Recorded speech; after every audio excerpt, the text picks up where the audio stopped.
Yes, I'm back. And right now I'm talking about why us melanoid people of African descent collectively we don't have wealth. And I've been referring to this book a lot. I'm telling y'all haven't got this. Y'all need to order this, man. Dr. Claude, man, breaking down so much game. Let's get into it. What chapter was this? I believe it was chapter 6. Yes.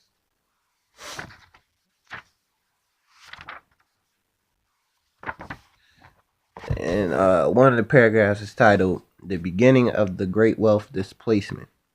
It said, if a mark of displacement of African wealth into European treasuries is any indicator, that it can be speculated that the major extractive period began during the 14th and 15th century. During this time, the entire European continent was riddled with poverty, famine, feudalism, and disease. The entire continent was depre- excuse me, economic depression, especially Western Europe. Europe's economy was also weakened by the steady loss of precious metals to Asian nations, who would accept only gold in payment of trade purchases. While Europe was enduring stagnating social economic depression, West Africa was known for its flourishing empire, major regional trading centers, and for producing some of the world's finest artifacts. Nations throughout the Mediterranean area were drawn to these West African trading centers by rumors of massive wealth. Three large empires, Ghana, Mali, and Saga,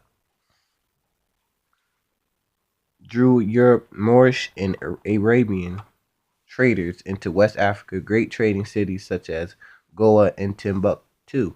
Arabian and Moorish traders routinely sought West Africa's cash crops, natural resources, especially gold, silver, ivory, and salt. Arab traders' interest in West Africa was more than a routine trade. Their aggression reflected their interest in controlling and profiting from the wealth of West Africa.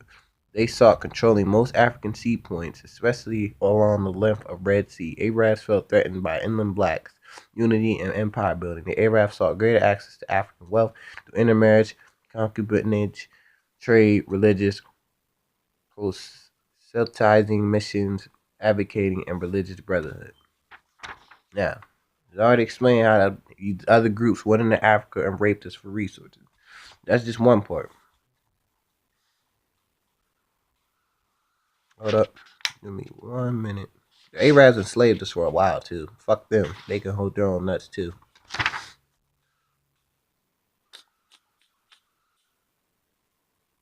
Oh yeah, this other paragraph is titled "Europe from Weakness to Strength." It was no more coincidence that in the later part of the 15th century, Europe began recovering from centuries of poverty, while Africa was increasingly exploited of its minerals, wealth, and human capital. As the millions of Africans kidnapped and sold into slavery around the world, slavery became a simple mechanism by which the wealth of African and blacks could be transferred to Europe. This placement of African wealth was so massive during 1500s and 1600s, that social, economic, and political upheavals resulted. It says Europe nations was to accumulate large amounts of gold and precious metal. Most Europe nations needed to replenish their depleted gold reserves. Further, Europeans wanted access to raw materials, especially gold and silver, because of their unusual value and rarity. The amount of gold and silver owned by developing Europe nations was a measure of their newfound prosperity. The new mercantile merchants fostered and promoted a new capitalistic principle. It said they colonized 90% of the African continent and controlled nearly 100% of the wealth. Only Libya and American colonies in Ethiopia were uncolonized at the time until in the mid 1960s some black African nations were restored into independence, but not because of white European nations and had developed a moral conscience or no longer needed exploit Africa and its peoples. Instead, European nations freed the African nations because they had acquired most of their wealth and power and now felt they could control those nations just as effectively from the outside, which they continue to do today.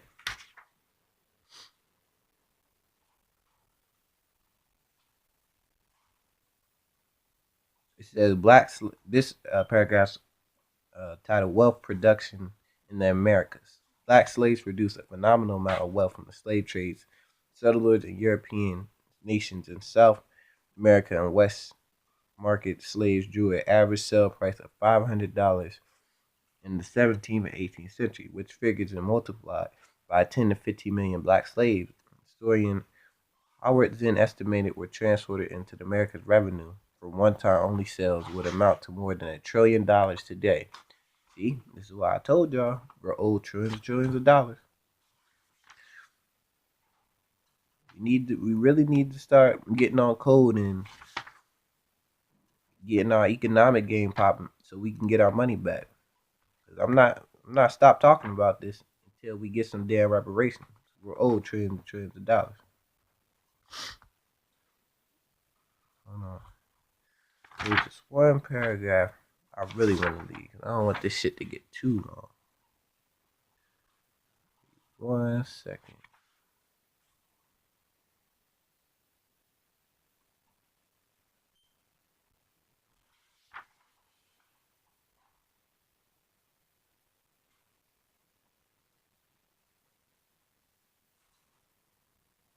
Bear with me.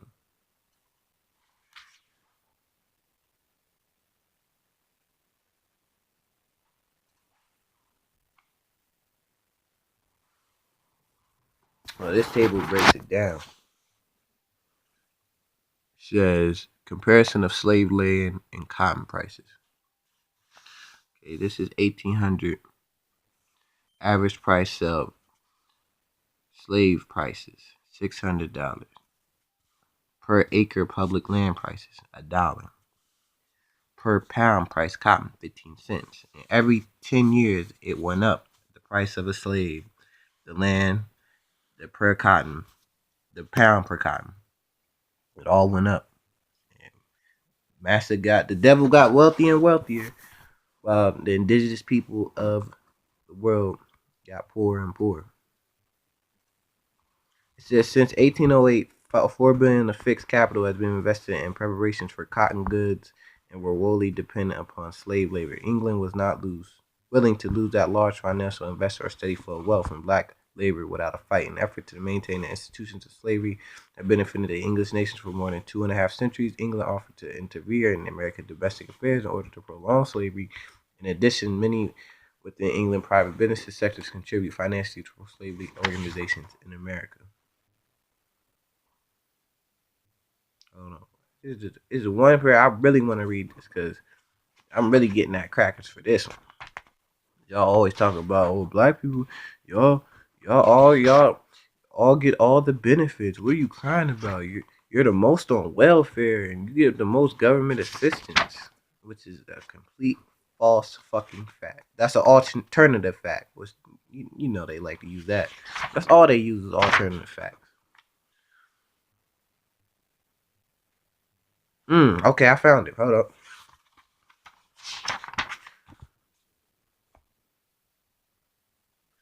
It says, ironically, most wealthy conservatives today pretend like they earned their wealth rather than admit they got it in an old-fashioned way through preferential government treatment, exploitations of black labor, expropriation of Indian land, or simply inheritance from those who acquired it through one or any combination of three ways. Conservative elements oppose reparation or any government program that benefits black, but few acknowledge the existence of opposed systematic government programs that distribute wealth to various special interest groups within the white society. Despite current political rhetoric, blacks are not primarily recipients, of federal grants, giveaways, and subsidies. Historically, the largest recipient of federal government largest have been railroad ranchers, farmers, and miners, and those are all white corporations. Theoretically, public lands and resources within the United States are owned by or held in a trust for all citizens. According to the federal government, to manage these properties in a way that benefits all Americans. However, the government has not managed public properties in an even-handed manner in the best interest of all people. The federal government has systematically permanent a select wealthy population used and exploit profit from the public resources. The program frequently never required the recipients to pay anything. With payments, it was required that was required. The payments never approached the fair market value for public resources. Such programs amount to massive taxpaying funding subsidies recipients due to racial policies feelings within the nation at the time. These grants were made to benefit were doled along racial lines. These programs, some of which continue to this day, can therefore be considered race-based government preferences for whites even now. It said the majority preference programs are also persuasive and so accept that it is almost a radical notion to term that it's quote unquote white affirmative action. It says the railroad companies are king of the special interests. Centuries of sales of slave produced cotton to tobacco, rice, and indigo and built southern economies, sustained northern businesses upon the American domestic foreign trade were based. Cotton was king and caused nations prospered and expand. It says blacks, on the other hand, could not profit from the railroad land grants because they were slaves or poor freemen who could not hold or purchase any land, railroad stock, bonds, or hold corporate positions. And it says ranchers have always been a long-time beneficiary of federal funds. Much of the land in the western states was arid and profitable. Grazing livestock and small sizes of many holdings made ranch difficult. Beginning in the 1850s, corporations and individuals sought to acquire large tracts of land in Louisiana Territory and Western used public natural resources for grazing. Large open tracts of federal land represented extremely valuable properties. It said Congress passed the Taylor Grazing Act in 1934, but the legislation only provided additional federal subsidies and benefits to the ranchers. For example, it provided preferential benefits, low grazing fees, and federal funding for range improvements such as fencing and revegetation. As a result, taxpayers provided further subsidies to the ranchers. Then now paid the bill for fencing off and replanting these federal lands so ranchers could continue to use them. It said the ranchers never paid fair market value for use of government land and allowed the greed to place personal gains of preserving in the public interest in the properties. The Bureau of Land Management, which supervises more than 5 million acres of federal land, estimated in the 1970s probably 80% of the land in the far west have been leased to ranchers have been overgrazed and damaged. The federally granted grazing rights gave the ranchers additional financial benefits beyond providing a financial windfall and free livestock feed. So you got free labor and free benefits. But yet, y'all want to say, I need to stop crying and pull ourselves by the bootstraps and work hard. And you never worked hard a day in your fucking life. And then one more thing, because this shit is getting real long. Homestead Act of 1862 gave 106 acres to any settler who would farm land for 5 years. And then they would flip this land for like 100% of the profit. They really didn't pay nothing really for the land. Technically they got free land and flipped it. You basically got free drugs and you just flipped it and made profit after profit after profit. But yet, we need to stop crying, even though you benefited from slavery. The whites who didn't have slaves and the whites who had slaves. So once again, false narratives. They first. There's only a little bit of white people had slaves, so you blacks shouldn't even be crying. Nah, fuck that. We weren't allowed to accumulate wealth and trickle it down to our generations. Y'all were. So that's why we're so poor and dominated by the system of white supremacy. But let me know what y'all think. I know this video got a little long. Get in the comments, like, subscribe, share the video.